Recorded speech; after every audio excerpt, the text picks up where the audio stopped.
Hello students, how are you. चलो ठीक है, आ गई आवाज़, आ गई बिल्कुल।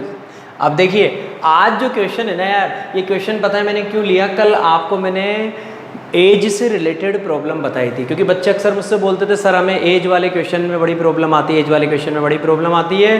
तो अभी मैंने लास्ट टाइम मेरा वो वीडियो अपलोड किया था, तो उसके बाद कुछ बच्चे जिन्होंने मुझे सब्सक्राइब कर रखा है और जो मुझसे ऑनलाइन ही पढ़ना प्रीफर करते हैं, जो यहाँ पे मेरे पास आ नहीं पाते, मैं बाहर की बात कर रहा हूँ, जो दूसरी सिटीज़ में रहते हैं उन बच्चों के बारे में बात कर रहा हूँ। तो उन बच्चों ने मुझे एक क्वेश्चन भेजा कि सर प्लीज़ इस क्वेश्चन का एक वीडियो बनाइए सर आप। क्यों? क्योंकि हमें ये क्वेश्चन बिल्कुल भी समझ में नहीं आता है, ये क्वेश्चन हमें बड़ी प्रॉब्लम देता है। अप स्ट्रीम और डाउन स्ट्रीम से रिलेटेड ये क्वेश्चन है, और ये क्वेश्चन बच्चों आपको सीबीएसई बोर्ड के एग्जाम में कभी भी देखने को मिल सकता है। इस क्वेश्चन के आने की प्रोबेबिलिटी भी बहुत ज़्यादा होती है, और जो मैं कह देता हूँ ना वो होता ही है। तो देखिए ये क्वेश्चन मैं आपको बहुत अच्छे से बताऊंगा, कॉन्सेंट्रेट अच्छे से करना है, ठीक है, फोकस यहीं पे रखना है। देखिए हमारा क्वेश्चन है the speed of a boat in still water. The speed of a boat in still water is 15 kilometre per our. ठीक है, एक बोट है, उसकी स्टिल वाटर, स्टिल वाटर का मतलब रुका हुआ पानी, मतलब अभी उसके अंदर कोई भी मूवमेंट नहीं है। The speed of a boat in still water is 15 kilometre per our. Boat की स्पीड मैंने आपको दे रखी है। It can go 30 kilometre up stream. Up stream का मतलब क्या होता है? ऊपर जाना, ठीक है। एंड रिटर्न डाउन स्ट्रीम, और डाउन स्ट्रीम का मतलब नीचे जाना, ठीक है।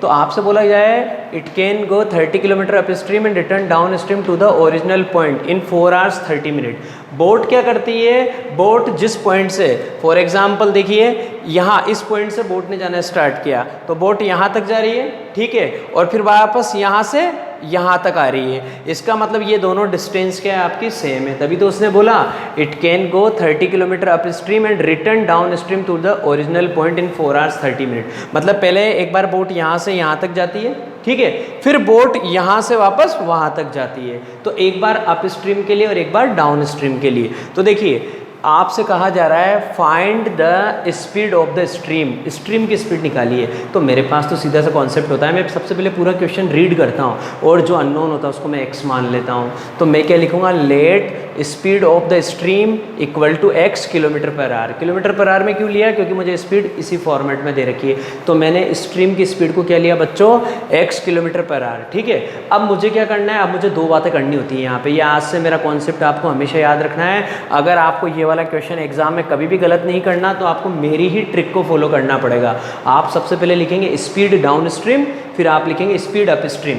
अब देखिए स्पीड डाउन स्ट्रीम में क्या होता है? स्पीड डाउन स्ट्रीम में जो बोट की स्पीड होती है उसको हम स्ट्रीम की स्पीड के साथ प्लस कर देते हैं, ठीक है। तो हम यहाँ पे लिखेंगे 15 + x, और स्पीड अप स्ट्रीम में हम क्या करेंगे? माइनस करेंगे। ऐसा क्यों होता है? इसका लॉजिक है। देखिए अगर कोई पानी में डूब रहा है ना, तो जल्दी जल्दी डूबता है, लेकिन अगर वो डूबने से बचना चाहता है, उसको बाहर आना है, तो उसको बड़ी मुश्किल आती है। क्यों? क्योंकि जो स्ट्रीम होती है ना, वो जब अपन नीचे से ऊपर आते हैं तो हमारी स्पीड के अगेंस्ट वर्क करती है, और जब हम नीचे जाते हैं ना तो हमें सपोर्ट करती है। इसलिए डाउन स्ट्रीम में हमेशा प्लस आता है और अप स्ट्रीम में बच्चों हमेशा माइनस आता है। लेकिन इसका भी कॉन्सेप्ट है, बोट की स्पीड में से माइनस करना है और बोट की स्पीड में ही प्लस करना है। बोट की कितनी है? 15, तो 15 + x, और अप स्ट्रीम के लिए 15 - x। सबसे पहले तो आपको लिखना पड़ेगा। अगर आपको ऐसा कोई सा भी क्वेश्चन सोल्व करना है तो सबसे पहले तो ये कंडीशन है कि स्पीड अप स्ट्रीम क्या है और स्पीड डाउन स्ट्रीम क्या है। फिर रिपीट कर देता हूँ, डाउन स्ट्रीम के लिए प्लस करना है, अप स्ट्रीम के लिए माइनस करना है। कर दिया, ठीक है। अब ये दोनों काम होने में, मैंने आपको बताया था ना, अप स्ट्रीम जाने में और डाउन स्ट्रीम जाने में, इन दोनों काम को करने में बोट को कितना टाइम लग रहा है? बोट को टाइम लग रहा है 4 hours 30 minutes। तो सबसे पहले तो एक काम करें ना यार, जैसे मुझे स्कूल जाना है तो पहले स्कूल जाने का टाइम निकालूं, फिर स्कूल से आ रहा हूँ तो उसका टाइम निकालूं, फिर दोनों को प्लस करूँ। तो यही तो कॉन्सेप्ट है यहाँ पे। मुझे क्या दे रखा है? अप स्ट्रीम जाने का टाइम और डाउन स्ट्रीम जाने का टाइम, और फिर बाद में दोनों का मुझे टोटल। तो पहले तो मैं time taken by boat to go upstream, कि बोट को अप स्ट्रीम जाने में कितना टाइम लगा। इस टाइम को मैंने क्या बोला? t1।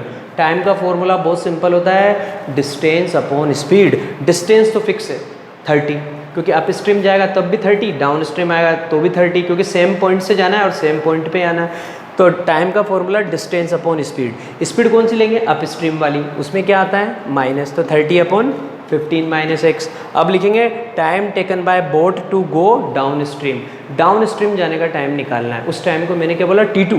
तो T2 इक्वल टू वही same formula, distance upon speed. Distance common है 30, स्पीड 15 प्लस एक्स, ये आपको याद रखना है। तो T1 निकाल लिया, T2 निकाल लिया। अब क्या करना है, कुछ नहीं करना, दोनों को प्लस करना है, क्योंकि क्वेश्चन में कहा गया है कि अप स्ट्रीम जाने में और डाउन स्ट्रीम जाने में इन दोनों काम को करने में जो टाइम लगता है वो है 4 hours 30 minutes। लेकिन यहाँ पे एक बात याद रखनी है, तो देखिए इन दोनों को प्लस करेंगे और इक्वल टू में 4 hours 30 minutes लिखेंगे। लेकिन ये मिनट में दे रखा है ना बच्चों, तो मैं इसको आवर्स में कन्वर्ट करूँगा। और 30 मिनट का मतलब क्या होता है, हाफ एन आवर। तो मैं कैसे लिखूँगा, 4 1/2, 4 hours 30 minutes। 30 मिनट का मतलब हाफ एन आवर, तो 4 1/2 हो गया।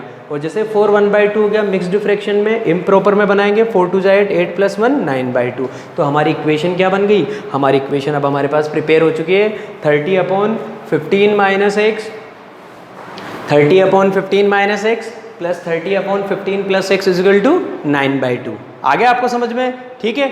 अब इसके बाद क्या करना है, इसके बाद का कॉन्सेप्ट वही है जो पहले सिखाया था, दोनों के डिनोमिनेटर अलग अलग है। तो जब डिनोमिनेटर अलग अलग होते हैं ना, तो अपन को एलसीएम लेना पड़ता है। और एलसीएम लेने के लिए क्या करते हैं, देखिए दोनों का डिनोमिनेटर डिफरेंट है तो मल्टीप्लाई कर देंगे।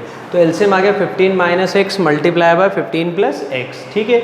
अब इस एलसीएम को डिवाइड करेंगे एक बार इससे, 15 माइनस एक्स से 15 माइनस एक्स कट जाएगा, बचेगा कितना, 15 प्लस एक्स। 15 प्लस एक्स को 30 से मल्टीप्लाई करना पड़ेगा, तो ऐसे लिखता हूँ मैं, आप भी ऐसे ही लिखना, 30 मल्टीप्लाई बाय 15 प्लस एक्स, क्योंकि ये 2 टर्म्स है और ये 30 दोनों से मल्टीप्लाई होगा, इसलिए ब्रैकेट में लिखना है। प्लस की जगह प्लस लगा दिया, 15 प्लस एक्स से 15 प्लस एक्स कैंसिल हो गया, क्या बचा बच्चों, 15 माइनस एक्स। 15 माइनस एक्स को भी किससे मल्टीप्लाई करना है, 30 से। यहाँ क्या लगा हुआ है, प्लस प्लस के साथ लिखेंगे, लिख दिया। उधर 9/2 एज इट इज़। अब देखिए 30 को 15 से मल्टीप्लाई करेंगे 450, 30 को x से मल्टीप्लाई करेंगे 30x प्लस का, फिर वापस प्लस 30 को 15 से मल्टीप्लाई करेंगे अगेन 450, फिर 30 को मल्टीप्लाई करेंगे माइनस एक्स से, ये आ गया माइनस का 30x। और अपॉन में देखिए मैंने बड़ा शानदार काम किया, अपॉन में फॉर्मेट है a minus B A plus B का। अगर a minus B A plus B का फॉर्मेट कहीं पे भी होता है ना, तो उसका आंसर होता है a square minus B square. 8th class का कॉन्सेप्ट है, 9th में भी आया था और मैंने 10th में भी बताया था आपको एक बार। a minus B A plus B का आंसर क्या होता है, a square minus B square. a कौन है, 15, 15 का square 225 minus X square minus X square. अब आप देखिए 30x प्लस का 30x माइनस का, दोनों की पिक्चर खत्म। क्या बचा, 450 प्लस 450 कितना आ जाएगा, 900 अपॉन में 225 minus X square equal to 9/2। इसके बाद क्या करना है, क्रॉस मल्टीप्लाई, क्योंकि इस तरह की जब सिचुएशन होती है तो उसको सोल्व करने का तो एक ही तरीका है, क्या, क्रॉस मल्टीप्लिकेशन। तो क्रॉस मल्टीप्लाई कर देंगे, 9 को मल्टीप्लाई कर देंगे इससे, इसको ब्रैकेट में लिख दीजिए क्योंकि 2 टर्म्स है, और 2 को मल्टीप्लाई कर देंगे 900 से। तो 9 multiply by 225 minus X square, 900 को 2 से करेंगे 1800। अब देखिए ये स्टेप, 225 माइनस एक्स स्क्वायर के साथ 9 क्या है मल्टीप्लाई में, ये 1800 के अपॉन में चला जाएगा। 1800 को 9 से डिवाइड करेंगे कितना आ जाएगा, 200। अब देखिए यहाँ पे क्या दे रखा है बच्चों, ये एक्स स्क्वायर इधर माइनस का है, उधर जाएगा तो प्लस का। तो एक्स स्क्वायर को मैंने उधर ट्रांसपोज कर दिया और 225 में से मैंने 200 को माइनस किया, कितना आ गया, 25। एक्स स्क्वायर की वैल्यू कितनी आ गई, 25। अगर एक्स स्क्वायर की वैल्यू 25 है तो एक्स की वैल्यू कितनी आएगी, प्लस माइनस 5, क्योंकि दोनों रूट लेने पड़ते हैं। लेकिन यहाँ पे बहुत मज़ा आने वाला है आपको, यहाँ पे एक्स की वैल्यू सिर्फ 5 आएगी, -5 नहीं आएगी।